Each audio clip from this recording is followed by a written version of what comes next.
United States Department of Agriculture. Okay, so next up, David LeBauer is going to talk about the data collected as part of the ARPA-E project TERRA REF data.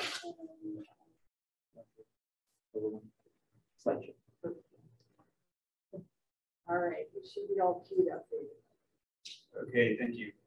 So our group worked over the last couple of years to get the TERRA REF data into the ARDN format. And I'm also going to talk to you a little bit about how we've helped to spread the gospel of ICASA and get it integrated into other systems as a side effect of this work, but ended up being a lot of the work that we did. So TERRA REF was a project that ran from 2000. Sorry to interrupt, but the screen share is not on. Oh, so thank you for letting us know. Okay, let me get that back.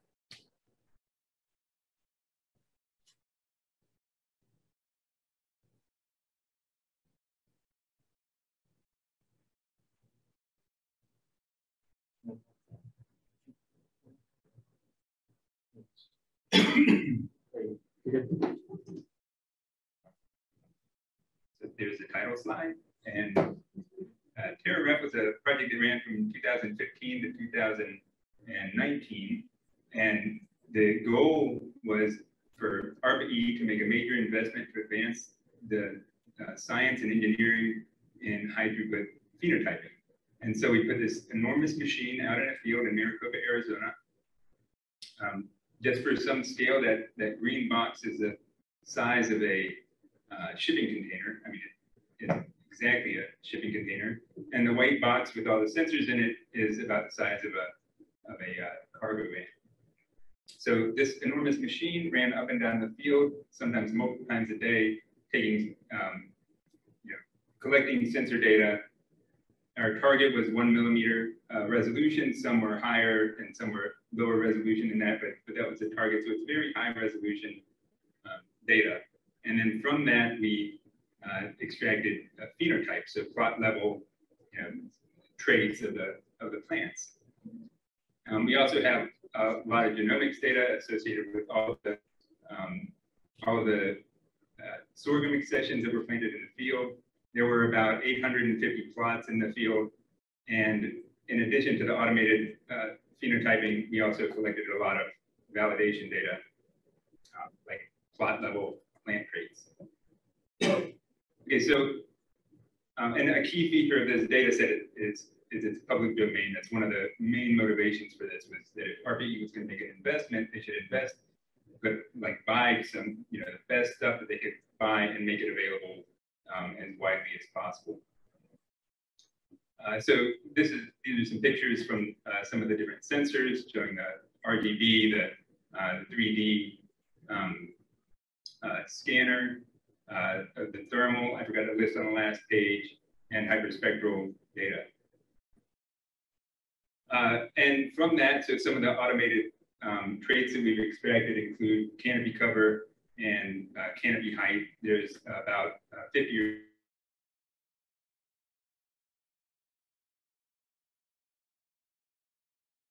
as part of the reference data set. But these are some that we included in our work for this project.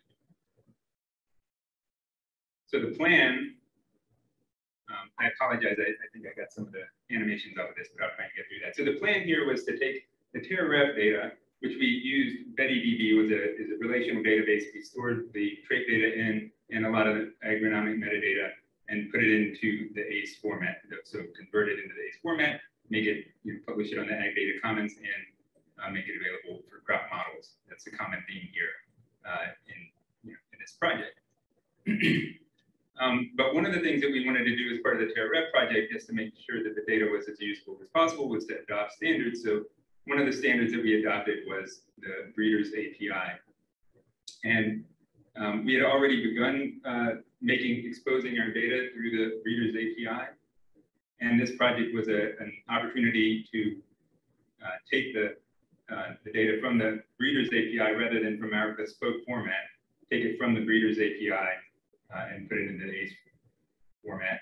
The goal being that in the future, well, let me, okay, so sorry, a little bit back, just to give you a little context on GRAPI, which is the reading API.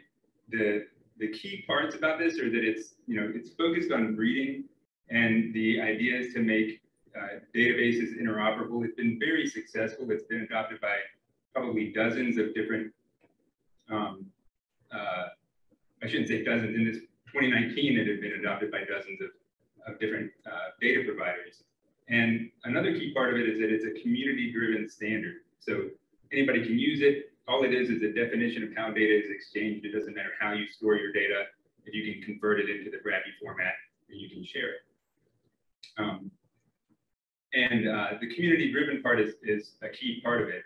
GRAPI has regular hackathons, once a year or so, where people come together and work on projects and work on their own databases and also help to improve GRAPI itself. So back to this slide.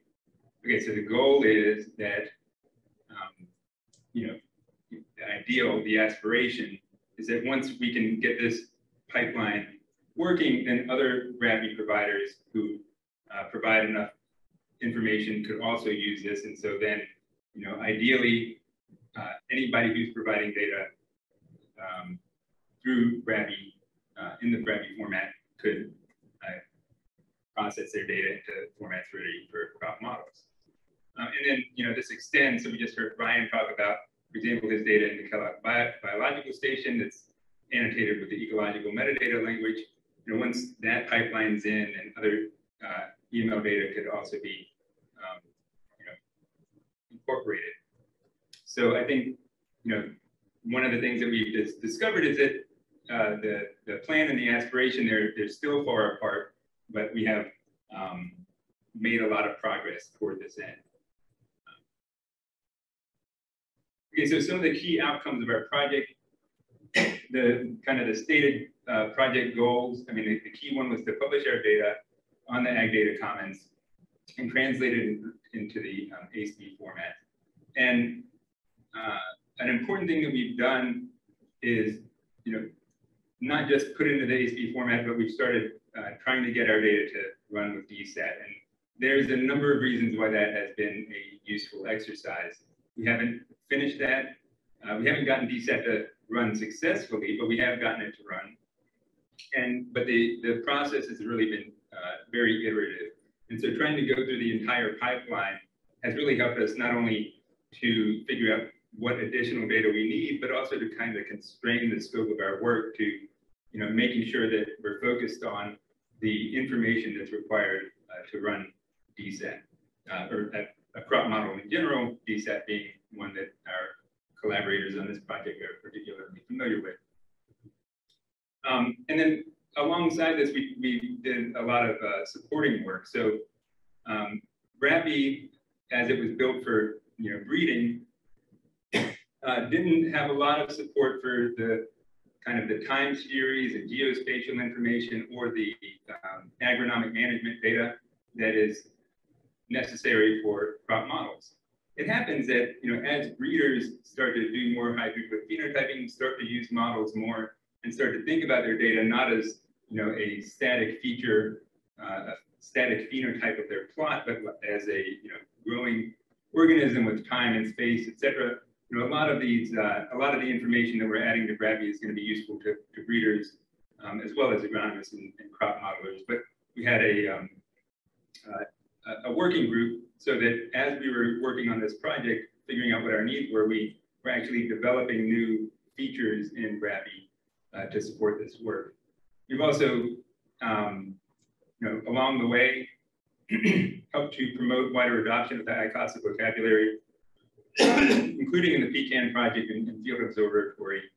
And finally, we had begun working on this, but one of the kind of bottlenecks has been being able to programmatically access the ICASA master variable list, that spreadsheet that we showed.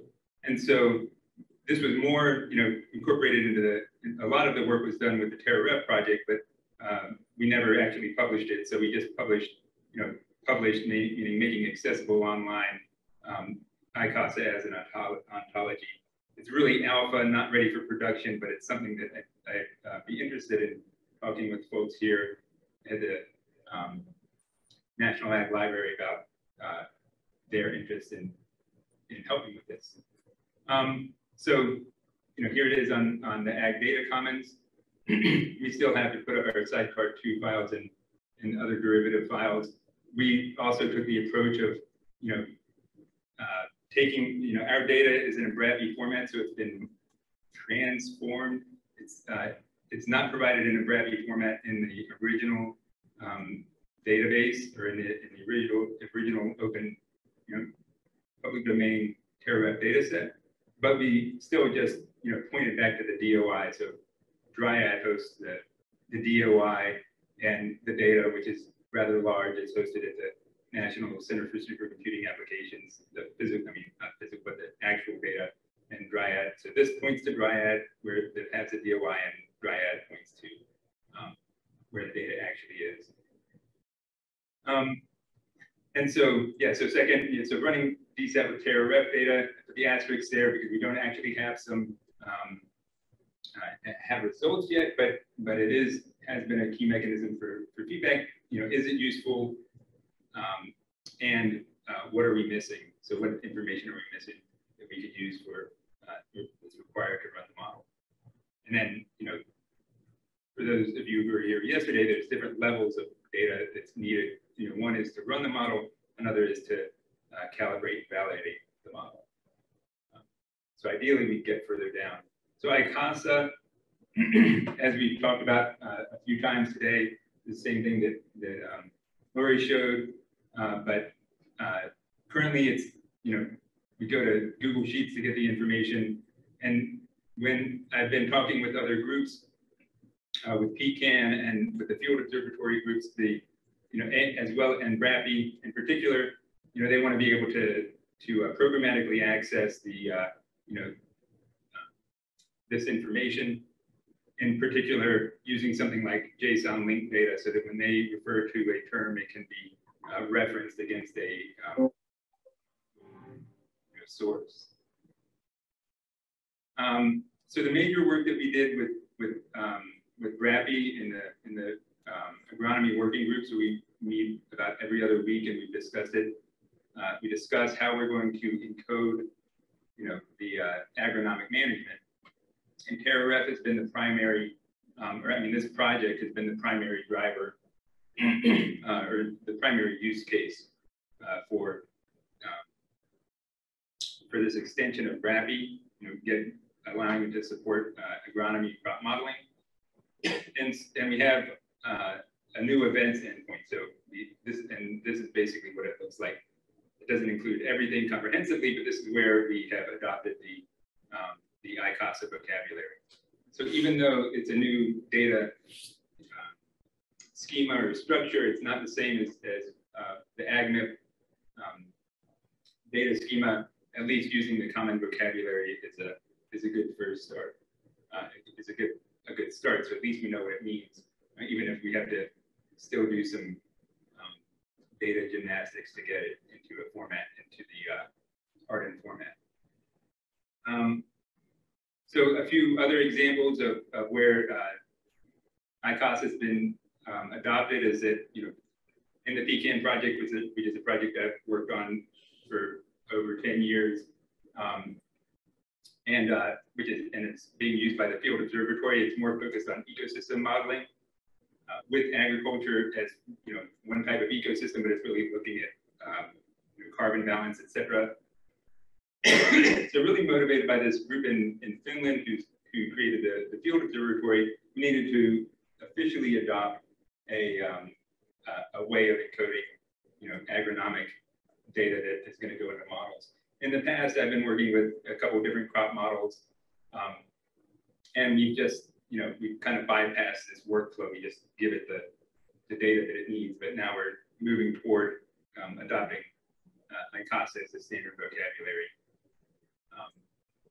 for that project. For that software. So this is a picture of kind of how an overview of what PCAN does, and it should look very familiar because it's very similar to the hub and spoke model that Cheryl presented earlier today. And so we have our own standard input format, and one of the parts of it that was missing was the agronomic management. So that's what we're adding. The other part is that, of course, we've got two hubs. One is, we've got this hub for the outputs, and so that we can also standardize the downstream analyses and apply them, similarly to different hubs.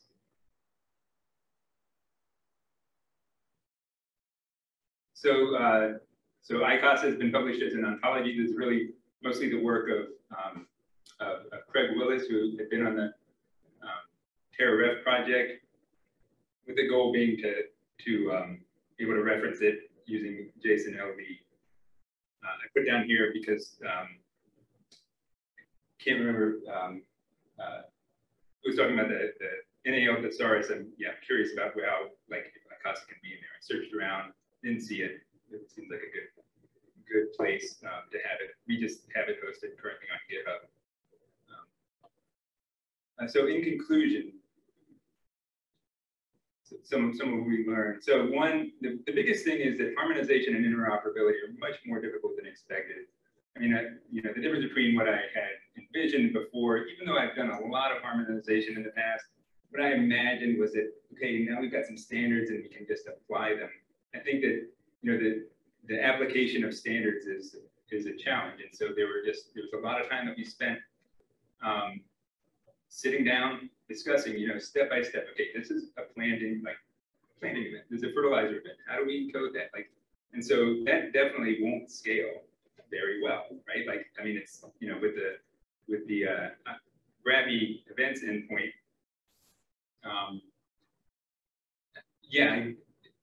The instructions are pretty long and complicated, so we have to make that easier. I think once we get some more examples and do it, it'll get easier and easier. But there's a lot of iteration, and I think that was also a common theme, is that at each step we were feeding forward and feeding back in the pipeline to figure out what we needed, etc. Which is that's the key reason why this project fed back to the Gravy project. It's not clear. May always need per data set handholding, but I think Chris yesterday was talking about, if we can get it far enough, maybe there's an AI that can come in from the other side and smooth out all the challenging bits. I'm not sure, but that sounds like a promising way forward. And maybe we're a year or 5 years away from that. It's not clear. Another thing that I really learned and would emphasize to other people is that having a clear use case is critical, or multiple use cases is critical. I think that's kind of an overall theme with this project, with the ARDN project as a whole, but also for us, defining variable types, what data we're going to move and what it's going to look like, and being able to help inform what the Gravy agronomy component is going to look like. It takes real data to figure out what that structure would be and how people would be able to understand it. And also running DSSAT helped us figure out what information we actually needed to focus our work. And updating ICASA, that's also been a common theme, is what terms are missing.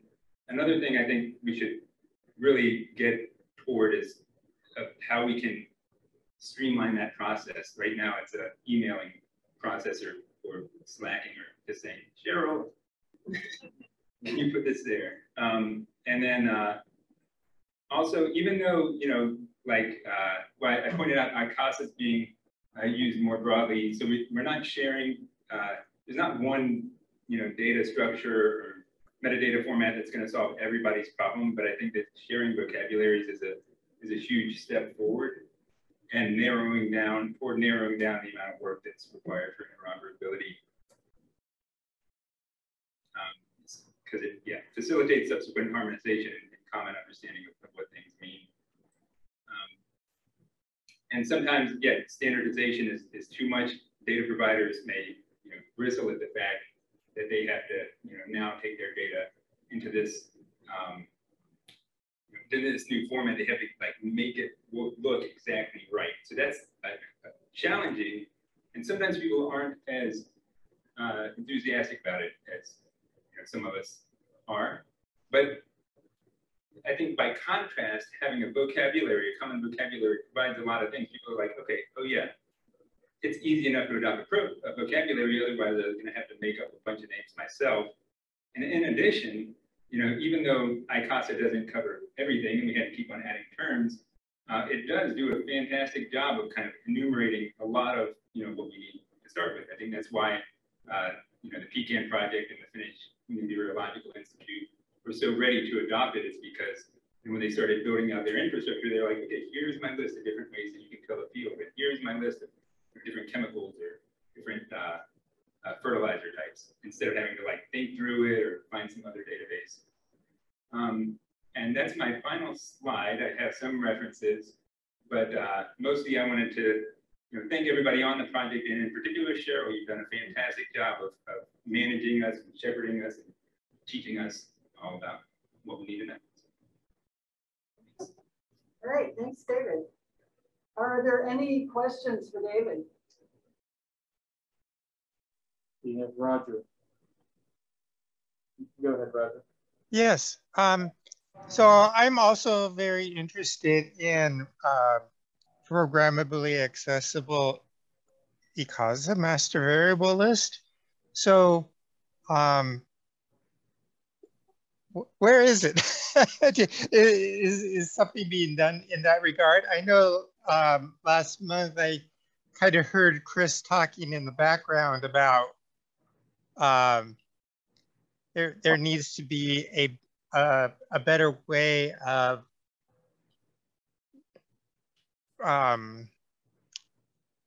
providing that variable list. I find it difficult to work with that spreadsheet because it's not programmably accessible. So I was wondering if there's could be a little more discussion on that, maybe on the Slack ARDN group that we made. Probably where we're going to continue this discussion on the ARDN Slack channels. Okay, I just wanted to say briefly, when you ask where it is, so you can access it at pearl.org/ICASA, and then there's a GitHub repository, github.com/TERRA REF/ICASA, and in that repository, there's a Python script for converting a couple of the worksheets. So we haven't done the entire thing, but a couple of the worksheets into OWL files. Maybe Oh, in the chat when you get a chance. Okay. But yes, there will be a continued discussion about how to make it programmatically available, like through an API, because it enables workflows and enables automatic detection of things. There's definitely a usability to it. It's just getting there. Yeah, and Roger, I appreciate your comments, because we feel the same way that making ICASA easier to use and easier to add terms and easier to curate is a huge part of making ARDN long-term sustainable. And so that's a really important component. And we, maybe that's one of our items of discussion this afternoon. Yeah. And Phil, go ahead. I know you had a question as well. Sorry. Yeah, I was just curious how much, so I was very excited about the extensions to BRAPI that the Breeder API that you mentioned. And my impression from what you said is that that's not quite production ready. How far away are we from that happening? Because yeah, that would be really powerful. Yeah, so we're months away from it being officially part of the version 2.1 release, but the documentation is already available. So we've already built out, well, we have an earlier version of the events endpoint. We have to update it, but you can add, you can add the events endpoint. One of the nice things about BRAPI is that on one hand, you can adopt whatever parts are useful for you, and on the other hand, you can always add to it. So there's always so what's required is that when you have something that meets a BRAPI, that's part of the BRAPI format, then it has to match. But if it's not there, or if it's not part of the specification, then it's okay. So we've got we're officially, TERRA REF has a version 1.3 endpoint with this like, alpha version of the events endpoint that doesn't show up until version 2.1. So, yeah. So is that relatively stable, just needs testing then, or? Oh, the events endpoint? I mean, the version 2.1? Yeah. I would defer to the Brabby community, to Peter, okay. To tell you. I mean, I think it's pretty stable. I mean, it's still like, until it's, what I would say is that until it's published, my understanding is people can give feedback on it, which is why we have the documentation up and available. It's okay. It's called the, what's it called? I can't remember what it's called. But yeah, it's available for people to give feedback on. And we have meetings every other week to discuss it. But right now, so we finished up the events endpoint. The next thing we're going to work on is describing experimental design. So, which is a separate question and not necessarily related to this. Thanks. All right. Oh, there's another, I just want to mention about BRAPI too, that there's another part about this that is relevant to this project is like being able to take other BRAPI endpoints and then converting them into this, ACE format, the AGMET format. And that I think we probably have a lot more work to do to make it, to be able to pull in other data sets and easily convert them into this format. Yeah. Like we managed to do it for the TERRA REF data set, but there's still a lot of like very, we're doing a lot of particular things for that data set. So but that's another part of this that we'll probably want to keep working on is standardizing that process from BRAPI to AGMET. Or even just generic JSON endpoints to AGMET. Well, yeah. It'd be beautiful to have a rule set for BRAPI specifically, but then it's, I mean, it might be easier to start with a more specific use case. yes, and then BRAPI, expand. JSON, Yeah. and then expand it to Yes, other. and that's the plan. That's Yeah. that is a proposed plan of action. That's just a much bigger task than I think any of us realized. Yes. Yes, it is. Right. It's not a small thing. So. Okay, and I know we have one more presentation before we break for lunch, and that would be. Yeah, so our last data team is University of Georgia.